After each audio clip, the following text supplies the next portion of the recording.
tayo ay magdidinengdeng guys ng kalabasa.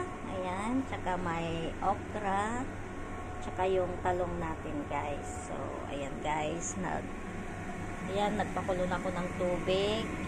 Nilagyan ko siya ng slice of ginger. And then, may bagoong na yan guys. Tapos, may sinahog ako guys. Yan. Yan yung kumpano fish ko guys na naprito ko kahapon. Yan. Yung ulo, inulam ko kahapon. So, ito naman, yung sa may puntod niya. Ayan. Sinahog ko siya sa dinengdeng ko guys. So, ayan. Lalagay na natin yung pumpkin natin. Yan, yung kalabasa. So, ayan guys. Daming sabaw. Mawala din yan naman mamaya. So, ayan guys. Lutuin ko muna yung pumpkin natin. Then, next natin na yung ibang ingredients.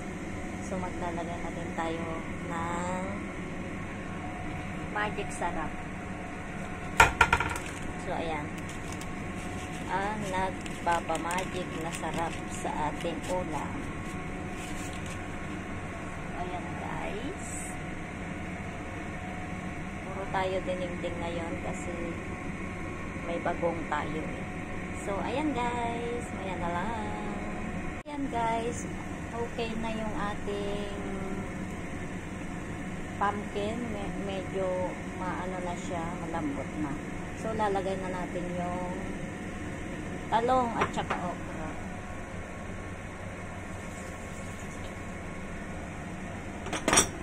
Yan, wala tayong ampalaya guys.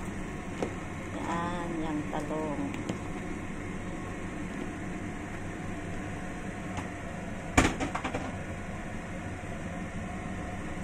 Talong, tsaka yung okra. My favorite okra guys. Ayan, antayin na lang din nating maluto guys ang ating talong at saka okra. So, ayan guys. Sarap na naman ang kain ni Ellen. Ayan guys, malapit nang maluto ang ating dinengdeng. Ayan. Saan na yung Saan na yung kalabasa? Ito yung kalabasa. Yan, may kalabasa ito guys. So, antayin na lang natin maluto at kakain na tayo. Sarap! Yan guys. Baka durog na yung yung sahog niya. Ayan, hindi. Ayan. Yan yung sahog niya guys.